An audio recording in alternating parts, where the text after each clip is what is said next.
Altyd so lieflik om U te groet in die naam van Jesus en altyd toe te laat dat die Heilige Gees ons skool, dat hy my gebruik en dat hy hierdie woorde wat gespreek word voor die aangesig van mense bring en voor myself ook natuurlik, om op die regte pad te bly, om die waarheid te volg. Weet jy, die halfbroer van Jesus, Jakobus, skryf iets baie interessant.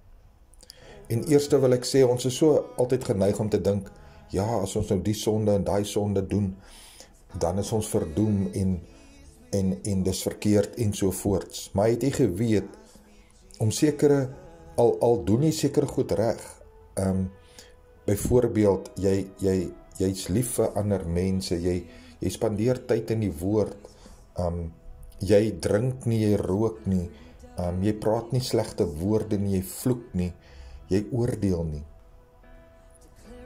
Maar om niks te doen nie, wil ek vanoggend vir jou sê, is ook 'n sonde.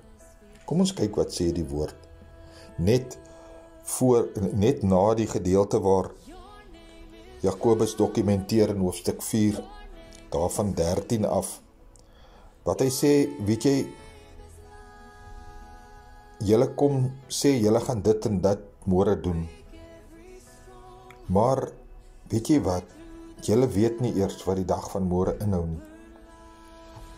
Julle moet liewers kom en sê, as dit die Here se wil is in ons lewe, dan sal ons dit of dat doen.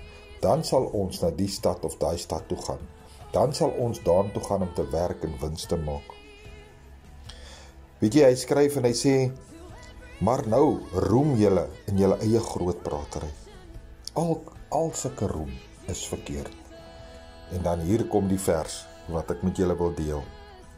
Wie dan weet, vers 17, wie dan weet om goed te doen en dit nie doen nie, vir hom of natuurlik vir haar, is dit sonde. Die Amplified gedeelte sê, so any person who knows what is right to do but does not do it, to him or her it's sin. Daar is seker regtig niks meer te sê daaromtrent nie.